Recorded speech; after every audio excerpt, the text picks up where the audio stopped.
Fala galera, bora aqui acompanhar as últimas notícias do São Paulo nesta quarta-feira. Quarta-feira agitada no São Paulo aí. Data de jogo aí que mudou, né, no Brasileirão. Estreia na Libertadores. Bora ver o que a mídia esportiva tá falando do nosso São Paulo aí. Pra você que é novo aqui no canal, seja bem-vindo. Sem mais enrolações, bora pro vídeo.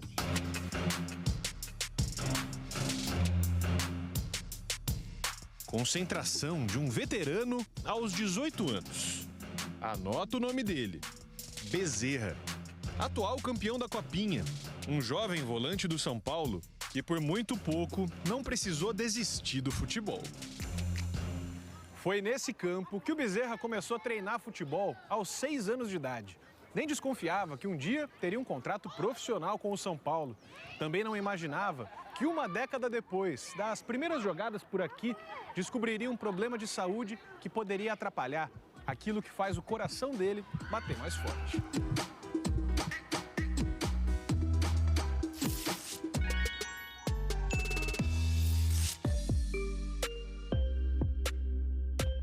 O ano era 2023, início de temporada. Nas avaliações de rotina, o Departamento Médico do São Paulo detectou uma anormalidade nos exames cardíacos do Bezerra. Nos exames cardiológicos foram detectadas arritmias cardíacas que eram potencialmente letais. Por isso o atleta foi afastado, avaliado e posteriormente tratado. A cirurgia de correção aconteceu no mesmo ano, com pequenos cortes na região da virilha para inserção de catéteres. É feito um estudo eletrofisiológico no coração, mapeado os locais onde causam essas arritmias e esses locais são cauterizados. Minha família foi bem importante nesse processo aqui também. Os psicólogos daqui também, pessoal que trabalha aqui, todo mundo, meus parceiros também, ajudaram bastante. Assim como encantou o Zete, o ex-goleiro trabalha na base do clube desde 2021. E o ídolo São Paulino admira o jovem volante. Eu lembro muito do Toninho Cerezo, né? A maneira que o Toninho jogava. Ele ajuda a parte defensiva, né? Nessa orientação ali, nessa parte defensiva. E joga com a bola, né? Isso que é legal. Ele sabe jogar, ele tem esse controle. Quando eu fui técnico, eu sempre falava o seguinte, que o coração do time são os volantes. Ouviu? O volante é o coração do time. Bezerra promete mesmo, porque é um jogador raiz, de muita raça, técnica e vontade. O Bezerra promete porque ele sabe o que ele quer. Não dá para esquecer o que aconteceu no Paulista mesmo, mas o presidente Casares está insistindo no assunto. Sgarbi!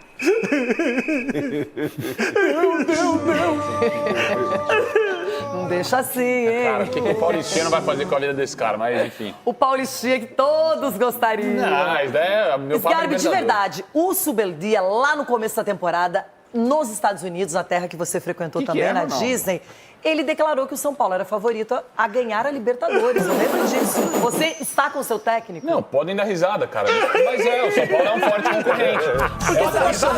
Eu sei quem não é concorrente, é o Corinthians. Deixa eu pegar os dois aqui no meio. Cadê você? Estamos disputando aí. Vocês estão de férias. Vocês estão de férias, gente. Eu sei quem... Onde você tá? Ele perguntou. Sai fora. Eu tô aqui. E o senhor tá onde? Eu tô vendo que o senhor tá aí. Você tá bem? Sobre Libertadores, eu sei quem não é favorito, quem não vai ganhar, que é o Corinthians. O São Paulo tem chance não tá porque tá na mais, velho. Libertadores. Não tá mais, não. Nem queremos essa competiçãozinha aí que Você nós não tem ganhamos chance de ganhar, invicto. eu tenho, tá bom? Não Então dá uma queremos mais sair, segurada. não. E você não entende nada de Libertadores, então fica quieto. Ganhamos invicto isso aí, nós não queremos mais, não. Uma vez só e com a arbitragem ali. Mas, Rê, sobre o São Paulo no modo geral, pra mim, por que não? Ano passado que o Botafogo tinha uma máquina, o São Paulo foi eliminado no Morumbi da forma que foi, assim, nos pênaltis, depois de jogar bem o segundo tempo, com gols perdidos. Perdeu um pênalti até no jogo. São Paulo teve chance, por que não? E quanto o Novo Horizontino a falta? Eu tô falando aqui do jogo, ele dá uma segurada.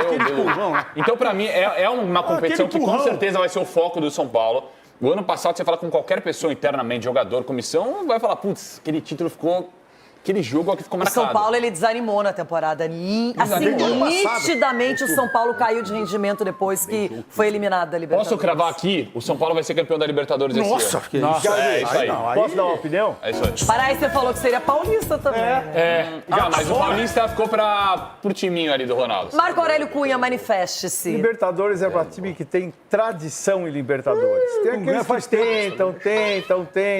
Tem que ter tradição. E quem tem tradição tem chance. O Boca que não está, por exemplo. A gente falava do Boca, o Boca é o Boca e La Bombonera. Podia ser o time que fosse, o Boca era candidato ao título. Por causa da arbitragem também, né? Sempre será candidato a qualquer título de Libertadores. Então o Independente da Argentina, que tem 7 jogos, então o Independente já começa favorito. Não, mas o Independente tá na Sul-Americana. Então, mas é isso. Se Libertadores, se tradição ganhasse jogo, eu sei que é importante, mas não é só isso. O Independente tá na A Sul-Americana. hora que o árbitro vê o São Paulo, ele respeita mais o seu jogo. O árbitro. Eu vi em Fala isso 2016. pro Flávio Rodrigues de Souza.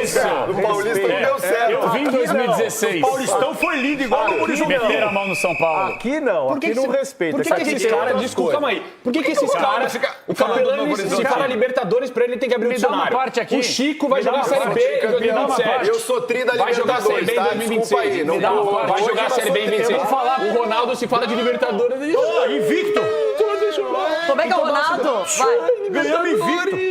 Você tem 3 pré-Libertadores eliminados, rapaz. Fica na sua aí. Ganhamos invicto. Agora fica aí, vai falar de Libertadores. Vocês estão chorando desde a arte. O São Paulo é tricampeão da Libertadores, o Corinthians é tri-eliminado na pré, então E você não pode vocês falar são nada. chorão. Você não pode falar nada. Sabe por que o São Paulo não vai ganhar a Libertadores? Por quê? Primeiro que eu queria saber se o elenco já tá com tudo acertado com a diretoria. Primeira coisa que eu queria falar. Porque quando é o Corinthians a gente não para de falar também. Então vou falar do São Paulo também. Já acertaram tudo que tinha que acertar? Pois é, eu tô querendo perguntar. Porque essa gestão do Casares, pra mim, é a pior gestão do Brasil. Mas disparada. Disparada. Não tem transparência. O torcedor, ele fica à deriva. Não tem alguém para posicionar, adoram rasgar o estatuto do clube. Eita. Então, com todo o respeito que me merece, o que acontece na gestão reflete no campo. Vocês querem uma coincidência? Eu não sei se você acredita em coincidências, mas os últimos 2 campeões brasileiros da Libertadores, o Botafogo e o Fluminense, quando iniciaram suas campanhas, estavam no grupo D, que é um grupo que quem está hoje no grupo D? O São Paulo. Olha só. Eu tava animado com isso, mas mesmo. eu vi outra. Parece que quem cai no grupo do Alianza Lima desde 1980 lá atrás não ganha. Então eu tô nesse meio, mas eu prefiro acreditar no topo. Então você tem que escolher a que você acredita. Se apega na melhor. É verdade, é isso aí, então tô com você. E quando você decide, Garbi, o Chico Vamos lá.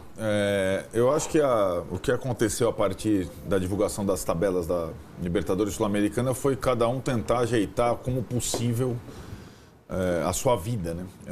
E aí tem as questões das competições que vão se intercalando, a disponibilidade de estádio, viagem, logística. Criou um efeito cascata. Né? Efeito cascata, cada um. Então, na verdade, a segunda foi do sorteio e a terça-feira foi da confecção da tabela, com uma distribuição por televisões e direitos de aquele quebra-cabeça. Em relação ao São Paulo, ficou mais simples. A questão principal do São Paulo não era exatamente o intervalo entre os jogos, a questão que o estadual provoca para Palmeiras e Corinthians e tal. Era jogar na sua casa, né? Por conta dos shows, ou do show do grupo coreano que o Tironi tanto gosta, Stray Kids. K-pop. K-pop. K-pop. No gênero K-pop, que o Vessone também curte bastante. Sim. E a configuração da tabela. E aí o São Paulo esteve presente lá no Paraguai com alta delegação, muito para tentar garantir o primeiro jogo da Libertadores como mandante no Morumbi. Isso só seria possível se o São Paulo jogasse na quinta-feira. Estou falando da rodada 2, eu falei aqui um pouco ontem sobre isso. Na terça-feira seria impossível, na quarta pouco provável, na quinta possível, depois do show. E assim foi, o São Paulo conseguiu jogar na quinta, vai jogar na quinta contra o Alianza Lima, lá na frente em abril, pela Libertadores. Pro brasileiro era o contrário, quanto antes fosse o jogo, mais fácil ter o Morumbi, né, à disposição. E aí, sendo domingo, o São Paulo postergaria a montagem do palco que o Vessone vai frequentar na semana, no show, e sendo sábado, teria mais tempo de preparar o palco e tudo mais. Então, o São Paulo, em tese, se deu bem nesse aspecto casa. Ele joga contra o Sport no sábado pelo Campeonato Brasileiro com estádio capacidade total e joga contra o Aliança lá na frente em abril com estádio capacidade total, mas com a grama machucada, né? Então, isso foi o que o São Paulo foi... Para o São Paulo ficou bom em termos de configuração, esse início, né? Sobre o Enzo Dias, só um pitaco que eu acho interessante. Talvez o São Paulo tenha no elenco hoje, se projetar a Libertadores e o Brasileiro, que estão por começar, um lateral esquerdo para o Brasileiro e outro para a Libertadores. O lateral esquerdo para o Brasileiro é o Wendel. O lateral esquerdo para a Libertadores é o Enzo Dias. Mas por que Pelo estilo, né? Pelo jeito. Então, Sport, em casa, possivelmente seja um jogo para o Wendel. Segunda semana, Tadieres, em Córdoba, onde o Enzo Dias jogou tanto tempo. Possivelmente seja um jogo para o Enzo Dias. Talvez seja uma posição em que o São Paulo tenha um luxo. As outras não têm. Quase nenhuma tem. Mas nesse aspecto, ele pode revezar o Zubeldia, os seus laterais. Isso vai acontecer com qualquer time, Tironi, porque nenhum time vai conseguir jogar.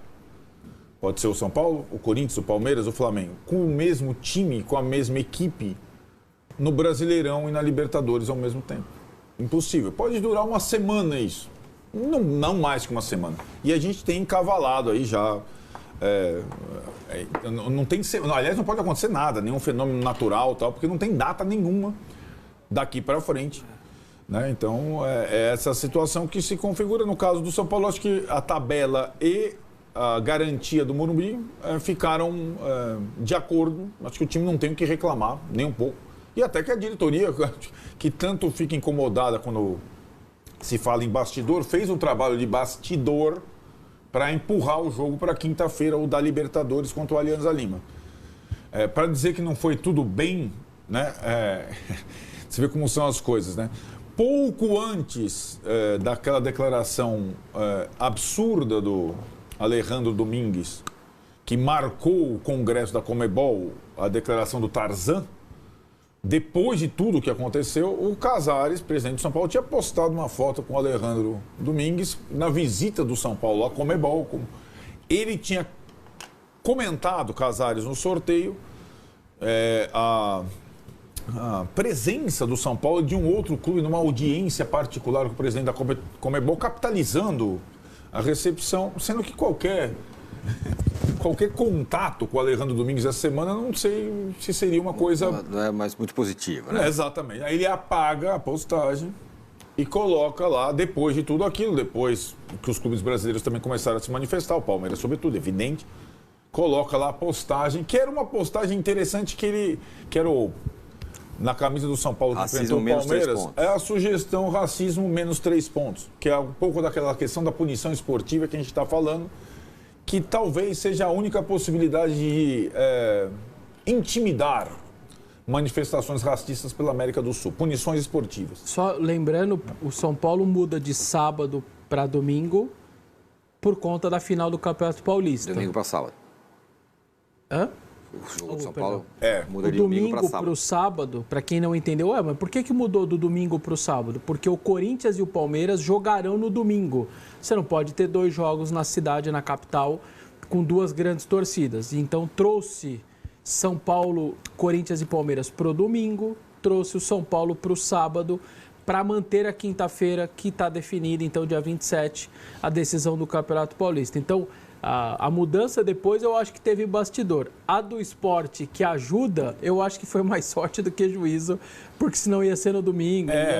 A mudança na verdade... do Sport, o São Paulo, não, porque não sei o quê, tiraram o jogo do São Paulo para sábado. O São Paulo queria jogar sábado, a partir do momento que vai ter que jogar em Córdoba na quarta-feira. Claro, lógico. Então, evidentemente, é bom para o São Paulo antecipar o jogo. Mas a questão do palco é só lá para frente, certo? Não. O palco é agora, a montagem... Então, mas a montagem já começa agora. Quer dizer, começa depois desse jogo de sábado do Sport. Exatamente. Entendi. E aí depois tem o show e tem a desmontagem do palco, e por isso que o outro jogo do São Paulo foi lá para quinta-feira. Sabe qual é o resumo da ópera? Se é bom para você, eu mudo aqui. Se é bom para você, a gente faz aqui. Exato. Entendeu? Vai encaixando, tipo um Tetris. O Tetris. Entendeu? Isso é o retrato, o espírito do futebol brasileiro. Por causa desse maldito campeonato estadual, que não acaba, né? E que tinha que ter acabado já com o jogo único. E vamos gritar. Hoje... campeão, vamos, mano. Só eu. Vamos logo mais. Entendeu? Hoje mais cedo. Aí alguém vai falar assim, Por que você tá falando isso? Só porque o Palmeiras perdeu do Corinthians. É, seu abutre. Não é. Eu falo isso aqui. É verdade, vamos ser justos com massa. Entendeu? O campeonato estadual tem que começar a fazer assim, ó. Acabou. Ei, levanta a taça. Ei, campeão! Dessa vez com a data FIFA ficou um crash muito assim, ou acaba ontem ou vai ser ruim de qualquer jeito. Ficou hoje, maior. Né? Hoje mais cedo tem uma exigência para toda a federação.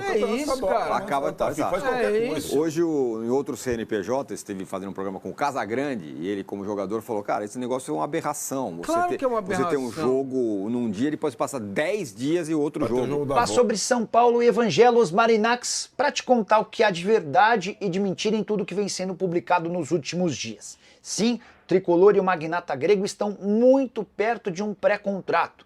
Departamentos jurídicos dos dois lados já trocam essas peças para que a assinatura aconteça a qualquer momento. Mas tem surgido muita informação desencontrada. A última delas dá conta de que o Marinax aportaria 1 bilhão e 200 milhões de reais num período de 5 anos. 600 milhões quando a parceria começasse a valer e outros 600 milhões depois de 5 anos. Fui consultar uma fonte do São Paulo que toca essa negociação diretamente com os executivos do Marinax e essa pessoa disse que nunca se falou em tais cifras. O acordo prevê o depósito de 100 milhões de dólares ou quase 600 milhões de reais que serão colocados à disposição do São Paulo ao longo de 5 anos.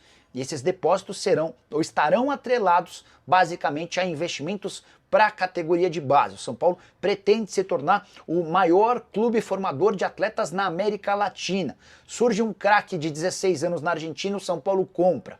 Surge uma promessa no Equador de 13 anos, o São Paulo compra. Surge um zagueiro uruguaio de 18 anos que ainda não subiu para o profissional, o São Paulo vai e compra. E é com esse cenário que o São Paulo pretende desbancar Palmeiras, Flamengo, entre outros, tornando-se a melhor base do futebol na América Latina. Mas outra informação desencontrada dos últimos dias dava conta de que o Marinax depositaria cerca de 1/3 desses 600 milhões no departamento de futebol profissional para contratações. Não é verdade. O magnata grego já concordou em repassar parte desses 600 milhões para o profissional, para aquisições importantes, para que o São Paulo seja competitivo também no time de cima. Mas não há um valor definido. O que se sabe é que vai ser um valor pequeno, mediante esses 600 milhões de reais. De qualquer forma, é um São Paulo bastante ansioso em relação à assinatura desse vínculo que pretende mudar o status tricolor. Então é isso daí, galera. São Paulo aí, né, fazendo seus preparativos aí para a estreia do São Paulo no Brasileirão, né, que passou do domingo para o sábado, muito por conta do jogo da Libertadores e da final do Paulistão, que acontece no dia 27. São Paulo jogando no dia 29, que cai no sábado, contra o Sport. Eu só não olhei o horário, mas é bem provável que seja à noite ali, por volta das 7, 8 horas ali. Esse deve ser o horário que o São Paulo vai jogar contra o Sport. O São Paulo aí que vem olhando seu elenco aí com mais carinho, né? E dando atenção para alguns atletas aí pós-Paulistão. Um deles é o Cédric Soares, que é o atleta que o São Paulo iniciou um contrato com ele ali. Um contrato onde foi de produção na prática. Cédric superou as expectativas. O São Paulo vai renovar com ele aí para o decorrer da temporada. Aí, acho que até o final desse ano aí, de 2025, onde o Cédric Soares vai fazer a sombra ali, ou ser até mesmo titular de São Paulo ali, porque a gente sabe que Igor Vinícius deixou muito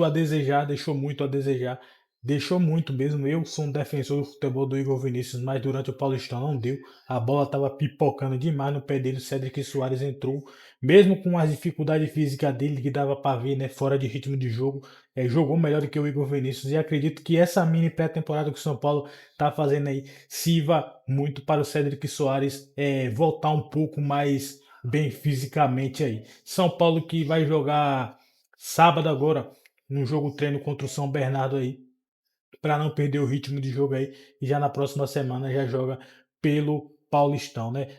Paulistão não, Brasileirão, estamos com o Paulistão na cabeça. Galera, o São Paulo também, né, vai suas negociações aí com o Marinax, o Evangelos Marinax aí. Muitas especulações e muitas notícias saem aí falando que ele vai depositar uma determinada quantia no time profissional e etc. A verdade é que não tem definição de quantia nenhuma, para o time profissional, porém para a base tem. Para a base é aquela quantia de 100 milhões de dólares que serão depositados ali em 5 anos dentro da base do São Paulo. Vai ter uma fatia disso daí para o time profissional? Vai. Isso que vai. Só que não sabemos ainda a quantia que será depositada. Mas que vai haver uma parte para o profissional, vai. Até porque é importante manter o time profissional em alta para dar chance para esses atletas jogarem alguns jogos ali, serem vistos por clubes da Europa e ser vendido por uma grana boa. Galera, então é isso aí. Chegamos ao final de mais um vídeo aqui e até a próxima aí. Valeu!